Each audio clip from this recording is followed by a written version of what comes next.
Cinema ಕತೆ ಶುರುವಾದ ಕೂಡಲೇ ಡೇವಿಡ್ ಎಂಬ ವ್ಯಕ್ತಿ ಕಾರು ಓಡಿಸುವುದನ್ನು ನೋಡುತ್ತೇವೆ. ನಗರದಾದ್ಯಂತ ಹಿಮವಿತ್ತು ಮತ್ತು ಈ ಹಿಮಪಾತದಲ್ಲಿ ರಸ್ತೆಯಲ್ಲಿ ಯಾರು ಹೋಗುವುದನ್ನು ಸರ್ಕಾರ ನಿಷೇಧಿಸಿದೆ. ಹೇಗಾದರೂ ಡೇವಿಡ್ ಈಗ ಅಣ್ಣಾ ಮಾಲೀಕತ್ವದ ರೆಸ್ಟೋರೆಂಟ್ನಲ್ಲಿ ನಿಲ್ಲುತ್ತಾನೆ.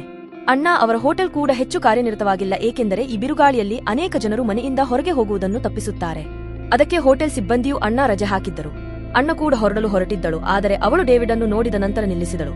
ಅವಳು ಡೇವಿಡ್ನ ಹೋಟೆಲ್ಗೆ ಡೇವಿಡ್ನನ್ನು ಕರೆತರುತ್ತಾಳೆ ಮತ್ತು ಈ ಮಧ್ಯೆ ಅವಳು ತುಂಬಾ ಆತಂಕಕ್ಕೊಳಗಾಗಿರುವುದನ್ನು ನಾವು ಗಮನಿಸುತ್ತೇವೆ. ಆಕೆಗೆ ಮತ್ತೆ ಮತ್ತೆ ಯಾರಿಂದಲೋ ಕರೆಗಳು ಬರುತ್ತಿವೆ. ಇದ್ದಕ್ಕಿದ್ದಂತೆ ಅವಳ ಕಣ್ಣುಗಳು ಕಿಟಕಿಯಿಂದ ಹೊರಬಂದವು. ಅಲ್ಲಿ ಒಂದು ಕಾರು ನಿಂತಿತ್ತು. ಅದನ್ನು ನೋಡಿ ಅಣ್ಣ ಇನ್ನಷ್ಟು ಹೆದರಿದ. ಅಂದರೆ ಕರೆ ಮಾಡಿದವರು ಈಗ ಇಲ್ಲಿಗೆ ತಲುಪಿದ್ದರು. ಈ ವ್ಯಕ್ತಿ ಹೋಟೆಲ್ಗೆ ಪ್ರವೇಶಿಸಿದ ತಕ್ಷಣ ಅವನು ತನ್ನ ಮಗಳನ್ನು ಭೇಟಿಯಾಗಬೇಕೆಂದು ಅಣ್ಣನನ್ನು ಒತ್ತಾಯಿಸಲು ಪ್ರಾರಂಭಿಸುತ್ತಾನೆ ಮತ್ತು ಅಣ್ಣ ಅವನ ಮಾಜಿ ಪತ್ನಿ. ಈ ವ್ಯಕ್ತಿ ಮಾದಕ ವ್ಯಸನಿಯಾಗಿದ್ದ ಕಾರಣ ಮಗಳನ್ನು ಭೇಟಿಯಾಗದಂತೆ ನ್ಯಾಯಾಲಯ ನಿಷೇಧ ಹೇರಿತು. ಈಗ ಈ ವ್ಯಕ್ತಿ ಅಣ್ಣನನ್ನು ಹೊಡೆಯುವ ಮೊದಲು ಅಥವಾ ಅವಳೊಂದಿಗೆ ಅನುಚಿತವಾಗಿ ವರ್ತಿಸುವ ಮೊದಲು ಹಿಂದೆ ಕುಳಿತಿದ್ದ ಡೇವಿಡ್ ಈ ವ್ಯಕ್ತಿಯನ್ನು ನಿಲ್ಲಿಸಲು ಹೇಳುತ್ತಾನೆ ಮತ್ತು ಈ ರೀತಿಯಾಗಿ ಅಣ್ಣನ ಗಂಡನ ಕೋಪವು ಹೆಚ್ಚಾಗುತ್ತದೆ. ಕೋಪದಲ್ಲಿ ಅವನು ದಾವಿದನೊಂದಿಗೆ ಹೋರಾಡಲು ಡೇವಿಡ್ ಅನ್ನು ತಲುಪುತ್ತಾನೆ, ಆದರೆ ಡೇವಿಡ್ ತುಂಬಾ ಶಾಂತನಾಗಿದ್ದನು. ನಿಮಗೆ ಕೇವಲ 2 ಆಯ್ಕೆಗಳಿವೆ ಎಂದು ಯಾರು ಅವನಿಗೆ ಹೇಳುತ್ತಾರೆ. ಒಂದು, ನೀನು ನನ್ನನ್ನು ಪ್ರೀತಿಸಿ ಜೈಲಿಗೆ ಹೋಗು, ಅಥವಾ ನೀನು ಆರಾಮವಾಗಿ ಮನೆಗೆ ಹೋಗು, ನಿನ್ನ ಚಟವನ್ನು ಬಿಡಲು ತಯಾರು ಮಾಡಿ ತದನಂತರ ನಿನ್ನ ಮಗಳನ್ನು ನ್ಯಾಯಾಧೀಶರಿಂದ ಹಿಂದಕ್ಕೆ ಕರೆದುಕೊಂಡು ಹೋಗು. ಈ ಪತಿ ಡೇವಿಡ್ ಪೊಲೀಸರಿಗೆ ಕರೆ ಮಾಡುವುದಕ್ಕೆ ಹೆದರಿ ಅವನು ಸದ್ದಿಲ್ಲದೆ ಅಲ್ಲಿಂದ ಹೊರಟು ಹೋದನು ಮತ್ತು ಅವನ ನಿರ್ಗಮನವು ಅಣ್ಣನನ್ನು ನಿರಾಳಗೊಳಿಸಿತು. ಇದೆಲ್ಲವೂ ದಾವಿದನಿಂದ ಸಂಭವಿಸಿತು. ದಾವಿದನ ಬುದ್ಧಿವಂತಿಕೆಯು ಈ ಪರಿಸ್ಥಿತಿಯನ್ನು ತುಂಬಾ ಸುಲಭವಾಗಿ ನಿಭಾಯಿಸಿತ್ತು ಮತ್ತು ಈ ಕಾರಣದಿಂದಾಗಿ ಅನ್ನ ಡೇವಿಡ್ನಿಂದ ಪ್ರಭಾವಿತನಾಗದೆ ಬದುಕಲು ಸಾಧ್ಯವಾಗಲಿಲ್ಲ. ಇಲ್ಲಿ ಅವಳು ಕುಳಿತು ಡೇವಿಡ್ ಜೊತೆ ಮಾತನಾಡುತ್ತಾಳೆ. ನಂತರ ಅವಳು ಡೇವಿಡ್ ಮದುವೆಯಾಗಿದ್ದಾನೆಂದು ಕಂಡುಕೊಳ್ಳುತ್ತಾಳೆ. ಅಣ್ಣ ಅವರ ಮಾಜಿ ಪತಿ ಈಗ ಹೊರಡುವಾಗ ಡೇವಿಡ್ನ ಕಾರಿನ ಕನ್ನಡಿಯನ್ನು ಒಡೆದಿದ್ದರು, ಆದರೆ ಡೇವಿಡ್ ಅವನಿಗಾಗಿ ಮೌನವಾಗಿರುತ್ತಾನೆ. ಅವನು ತನ್ನ ಪಕ್ಕದ ಕನ್ನಡಿಗೆ ಟೇಪ್ನೊಂದಿಗೆ ಅಂಟಿಕೊಳ್ಳುತ್ತಾನೆ ಮತ್ತು ಅವನ ದಾರಿಯಲ್ಲಿ ಮುಂದೆ ಸಾಗುತ್ತಾನೆ. ಚಂಡಮಾರುತವು ತುಂಬಾ ವೇಗವಾಗಿತ್ತು, ಮಳೆ ಬೀಳುತ್ತಿತ್ತು. ಆಗಲೇ ಮುಂದೆ ಸಾಗುವುದು ಕಷ್ಟವಾಗಿತ್ತು ಮತ್ತು ಡೇವಿಡ್ ಕಾರಿನ ಇಂಧನವೂ ಮುಗಿದಿತ್ತು. ಆದ್ದರಿಂದ ದಾರಿಯಲ್ಲಿ ಡೇವಿಡ್ ಇಂಧನ ತುಂಬಲು ನಿಲ್ಲಿಸುತ್ತಾನೆ ಮತ್ತು ಈ ಮಧ್ಯೆ ಅಣ್ಣ ಅವರ ಮಾಜಿ ಪತಿ ಇಲ್ಲಿ ಹಾದು ಹೋಗುತ್ತಾರೆ. ಅವನು ಆಗಲೇ ದಾವಿದನ ಮೇಲೆ ಕೋಪಗೊಂಡಿದ್ದನು.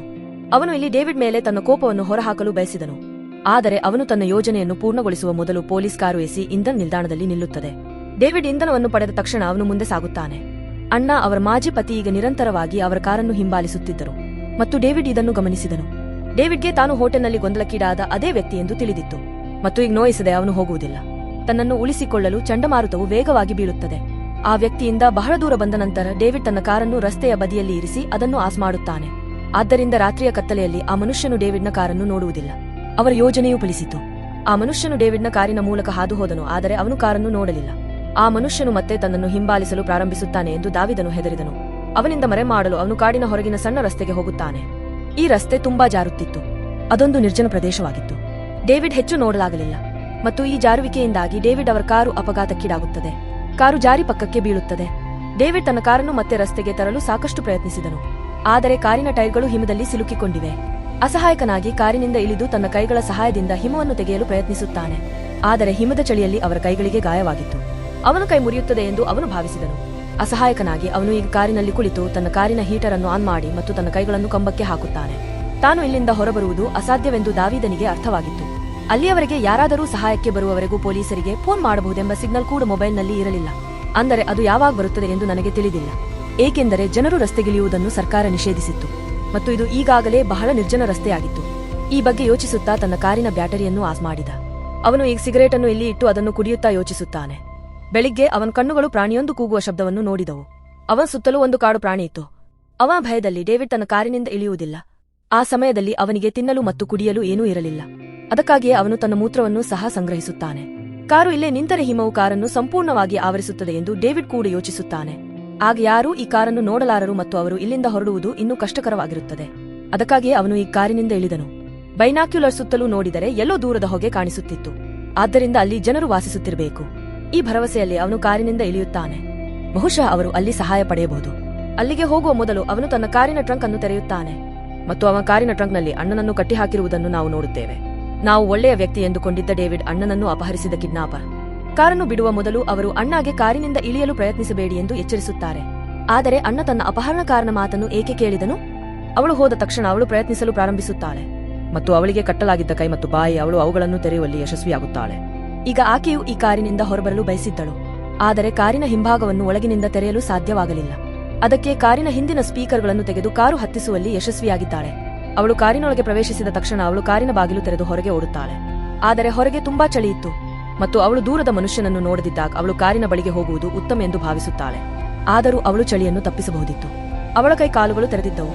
ಅವಳು ಈಗ ಡೇವಿಡ್ ಜೊತೆ ಸ್ಪರ್ಧಿಸಲು ಸಾಧ್ಯವಾಯಿತು. ಅದಕ್ಕೆ ಅಣ್ಣ ಮತ್ತೆ ಕಾರಿಗೆ ಹೋಗಿ ಕೂರುತ್ತಾನೆ, ಏಕೆಂದರೆ ಚಳಿ ತುಂಬಾ ಹೆಚ್ಚಾಗಿದೆ. ಮತ್ತೊಂದೆಡೆ ಈಗ ನಾವು ಡೇವಿಡ್ ಅನ್ನು ನೋಡುತ್ತೇವೆ. ಅವರು ಹೊಗೆಯ ಸ್ಥಳವನ್ನು ತಲುಪಲು ಕಾರಿನಿಂದ ಬಹಳ ದೂರ ಬಂದಿದ್ದರು ಮತ್ತು ಈಗ ಅವರ ಕಾಲು ಕೂಡು ಗುಂಡಿಯಲ್ಲಿ ಸಿಲುಕಿ ಮುರಿದಿದೆ. ಅವನ ಸ್ಥಿತಿ ತುಂಬಾ ಕೆಟ್ಟದಾಗಿತ್ತು. ಅವನ ಕಾಲುಗಳಿಂದ ತುಂಬಾ ರಕ್ತ ಬರುತ್ತಿತ್ತು. ಅಣ್ಣನಿಗೆ ಎದ್ದೇಳಲು ಇಷ್ಟವಿಲ್ಲ, ಆದರೆ ಅವಳು ಧೈರ್ಯಶಾಲಿಯಾಗಿರಬೇಕು, ಯಾಕೆಂದರೆ ಸ್ವಲ್ಪ ಹೊತ್ತು ಹಿಮದಲ್ಲಿ ಬಿದ್ದಿದ್ದರೆ ಸಾಯುತ್ತಿದ್ದ. ಓಡುತ್ತಿರುವಾಗ ಡೇವಿಡ್ ಕಾರಿಗೆ ಹಿಂತಿರುಗಲು ನಿರ್ಧರಿಸುತ್ತಾನೆ. ಅಣ್ಣ ಈಗ ಅವಳನ್ನು ಕಾರಿನಿಂದ ರಕ್ಷಿಸಲು ವಸ್ತುಗಳನ್ನು ಹುಡುಕುತ್ತಿದ್ದನು. ಆದರೆ ಟೇಪ್ ಮತ್ತು ಕ್ಲೋರೋಚಾಮ್ ಹೊರತುಪಡಿಸಿ ಆಕೆಗೆ ಇಲ್ಲಿ ಏನೂ ಸಿಗುವುದಿಲ್ಲ.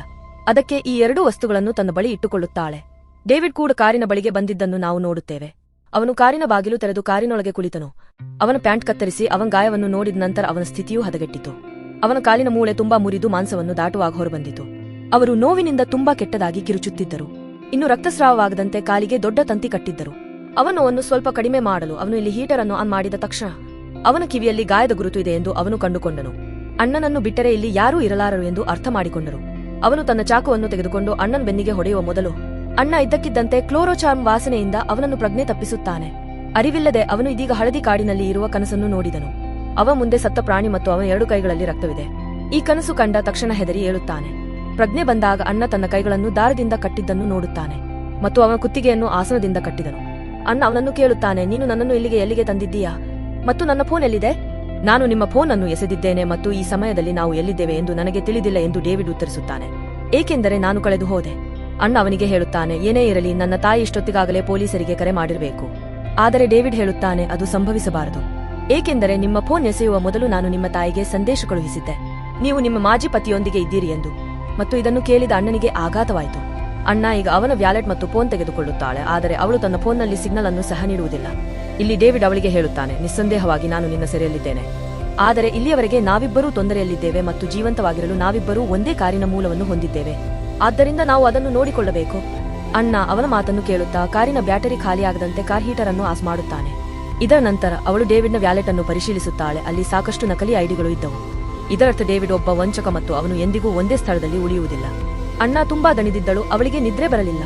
ಆದ್ದರಿಂದ ಅವಳು ಡೇವಿಡ್ನ ಕಾರಿನಲ್ಲಿ ಮಕ್ಕಳ ಸೀಟನ್ನು ಎತ್ತಿಕೊಂಡು ಅದನ್ನು ಕಾರಿನಿಂದ ಎಸೆದಳು. ಇದರಿಂದ ಅವನು ಇಲ್ಲಿ ಆರಾಮವಾಗಿ ಮಲಗಬಹುದು. ಆದರೆ ಡೇವಿಡ್ ಇದ್ದಾಗ ಅವಳು ಹೇಗೆ ಆರಾಮವಾಗಿ ಮಲಗಬಹುದು? ಹಾಗಾಗಿ ಮಲಗುವ ಮುನ್ನ ಕ್ಲೋರೋಚಾರ್ಮ್ ಒಣಗಿಸಿ ಡೇವಿಡ್ನನ್ನು ಪ್ರಜ್ಞೆ ತಪ್ಪುವಂತೆ ಮಾಡಿದ್ದಳು. ಈ ಬಾರಿಯೂ ಪ್ರಜ್ಞಾಹೀನ ಸ್ಥಿತಿಯಲ್ಲಿ ಡೇವಿಡ್ ಮೊದಲು ಕಂಡ ಕನಸನ್ನೇ ನೋಡುತ್ತಾನೆ. ಈ ನೇರಳೆ ಬಣ್ಣದ ಸ್ಥಳದಲ್ಲಿ ಸತ್ತ ಚಂದ್ರನಿದ್ದನು. ಅವನ ರಕ್ತವು ದಾವಿದನ ಕೈಯಲ್ಲಿತ್ತು.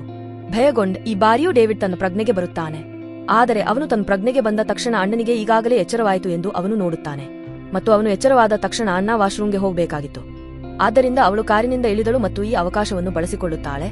ಡೇವಿಡ್ ತನ್ನ ಕಾರನ್ನು ಸಂಪೂರ್ಣವಾಗಿ ಲಾಕ್ ಮಾಡುತ್ತಾನೆ. ಇದರಿಂದ ಅಣ್ಣ ಹೊರಗೆ ಸಿಕ್ಕಿ ಹಾಕಿಕೊಳ್ಳುತ್ತಾನೆ. ಅಣ್ಣ ಅವರ ವರ್ತನೆಯಿಂದ ತುಂಬಾ ಕೋಪಗೊಂಡರು. ಅವಳು ಜೀವಂತವಾಗಿರಲು ಬಯಸಿದರೆ ಅವಳು ಕಾರಿನೊಳಗೆ ಇರಬಹುದಿತ್ತು. ಆದ್ದರಿಂದ ಈಗ ಅವಳು ಮೊದಲು ಕಾರಿನಿಂದ ಎಸೆದ ಬೇಬಿ ಸೀಟ್ ಅದರ ಸಹಾಯದಿಂದ ಕಾರಿನ ಕಿಟಕಿಯನ್ನು ಒಡೆದು ಕಾರಿನೊಳಗೆ ಬರುತ್ತಾಳೆ. ಕಿಟಕಿ ಒಡೆದಿದ್ದರಿಂದ ಕಾರಿನ ತಾಪಮಾನವು ಸಾಕಷ್ಟು ಕುಸಿದಿತ್ತು. ಆ ಸಮಯದಲ್ಲಿ ಅವಳು ಸೀಟ್ ಬೆಲ್ಟ್ ಸಹಾಯದಿಂದ ಡೇವಿಡ್ನನ್ನು ಕೊಲ್ಲಲು ಪ್ರಯತ್ನಿಸುತ್ತಾಳೆ ಮತ್ತು ಡೇವಿಡ್ ಪೂರ್ಣಗೊಳ್ಳುವ ಮೊದಲು ಅಣ್ಣನ ಮನಸ್ಸು ಇದನ್ನು ಮಾಡದಂತೆ ತಡೆಯುತ್ತದೆ. ಮುರಿದ ಕಿಟಕಿಯಿಂದ ನಿರಂತರ ಶೀತವು ಅವನನ್ನು ಕೊಲ್ಲುತ್ತದೆ. ಆದ್ದರಿಂದ ಅಣ್ಣ ಎಲ್ಲಾ ಕಿಟಕಿಗಳನ್ನು ಟೇಪ್ನೊಂದಿಗೆ ಮುಚ್ಚುತ್ತಾರೆ. ಇಷ್ಟೆಲ್ಲ ಆದ ಮೇಲೆ ಅಣ್ಣ ಡೇವಿಡ್ನ ಫೋನ್ ಚೆಕ್ ಮಾಡುತ್ತಾಳೆ. ಅವಳು ಡೇವಿಡ್ನ ಫೋನ್ನಲ್ಲಿ ಅವಳ ಮತ್ತು ಅವಳ ಕುಟುಂಬದ ಬಹಳಷ್ಟು ಫೋಟೋಗಳನ್ನು ಕಂಡುಕೊಂಡಳು. ಡೇವಿಡ್ ತನ್ನ ಹೋಟೆಲ್ಗೆ ಇದ್ದಕ್ಕಿದ್ದಂತೆ ಬಂದು ಅವನನ್ನು ಅಪಹರಿಸಿಲ್ಲ ಎಂದು ಸ್ಪಷ್ಟಪಡಿಸಿತು. ಬದಲಿಗೆ ಆತನನ್ನು ಅಪಹರಿಸಲು ಬಹಳ ದಿನಗಳಿಂದ ಯೋಜನೆ ರೂಪಿಸಿದ್ದ. ಈಗ ಅವಳು ಅವನ ಕಾರನ್ನು ಪರಿಶೀಲಿಸುತ್ತಾಳೆ. ಅಲ್ಲಿ ಅವಳು ಅನೇಕ ಹುಡುಗಿಯರ ಐಡಿಗಳನ್ನು ಕಂಡುಕೊಳ್ಳುತ್ತಾಳೆ ಮತ್ತು ಇದರೊಂದಿಗೆ ಡೇವಿಡ್ ಅಪಹರಿಸಿದ ಮೊದಲ ಹುಡುಗಿ ಅನ್ನ ಅಲ್ಲ ಎಂದು ಅವಳು ಕಂಡುಕೊಳ್ಳುತ್ತಾಳೆ. ಬದಲಿಗೆ ಅವರು ಈಗಾಗಲೇ ಅನೇಕ ಹುಡುಗಿಯರನ್ನು ಅಪಹರಿಸಿಕೊಂಡಿದ್ದಾರೆ. ಅವನೊಬ್ಬ ಸೀರಿಯಲ್ ಕಿಲ್ಲರ್.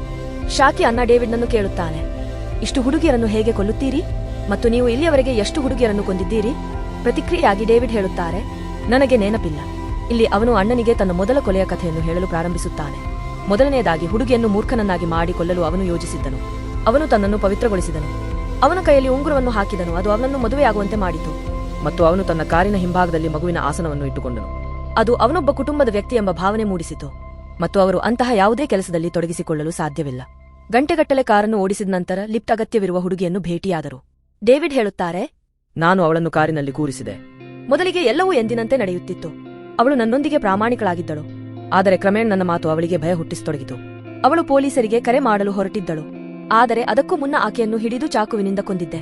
ಡೇವಿಡ್ ಹೇಳುತ್ತಾರೆ, ಅದು ನನ್ನ ಮೊದಲ ಕೊಲೆ ಮತ್ತು ಅದರ ನಂತರ ನಾನು ಅಸಂಬದ್ಧ ಕೊಲೆ ಮಾಡಿದೆ.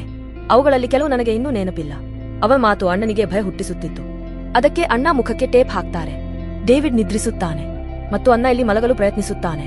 ಆದರೆ ಇದ್ದಕ್ಕಿದ್ದಂತೆ ಯಾರೋ ಅವರ ಕಾರಿನ ಮೇಲೆ ದಾಳಿ ಮಾಡಿದ್ದಾರೆ. ಅದು ಕಾಡು ಪ್ರಾಣಿ ಎಂದು ಭಾವಿಸಿದರು. ಆದರೆ ಜೀವಿ ತನ್ನ ಕಾರಿನ ಮುಂಭಾಗದ ಕನ್ನಡಿಗೆ ಹೊಡೆದಾಗ ನಂತರ ಅವರು ಜೀವಿ ಮನುಷ್ಯ ಎಂದು ಕಂಡುಕೊಳ್ಳುತ್ತಾರೆ, ಅಥವಾ ಮನುಷ್ಯನಂತೆ. ಜೀವಿ ತನ್ನ ಕಾರನ್ನು ಮುರಿದು ಕೊಲ್ಲುವ ಮೊದಲು ಅಣ್ಣ ಬೇಗ ಕಾರನ್ನು ಸ್ಟಾರ್ಟ್ ಮಾಡಿದ ಮತ್ತು ಅನೇಕ ಬಾರಿ ಕಾರನ್ನು ಹಾನ್ ಮಾಡುವ ಮೂಲಕ ಅವಳು ಅವನನ್ನು ಇಲ್ಲಿಂದ ಹೊರಹಾಕುವಲ್ಲಿ ಯಶಸ್ವಿಯಾಗುತ್ತಾಳೆ. ಡೇವಿಡ್ ಈ ಪ್ರಾಣಿಯನ್ನು ತಲುಪಲು ಅಣ್ಣ ಜವಾಬ್ದಾರನೆಂದು ಪರಿಗಣಿಸುತ್ತಿದ್ದನು. ಆದರೆ ಅಣ್ಣ ಅದನ್ನು ನೆನಪಿಸುತ್ತಾನೆ. ಅವನ ರಕ್ತವು ಹಿಮದಲ್ಲಿ ಹೊರಗೆ ಬಿದ್ದಿದ್ದರಿಂದ ಜೀವಿ ಇಲ್ಲಿಗೆ ಬಂದಿತು.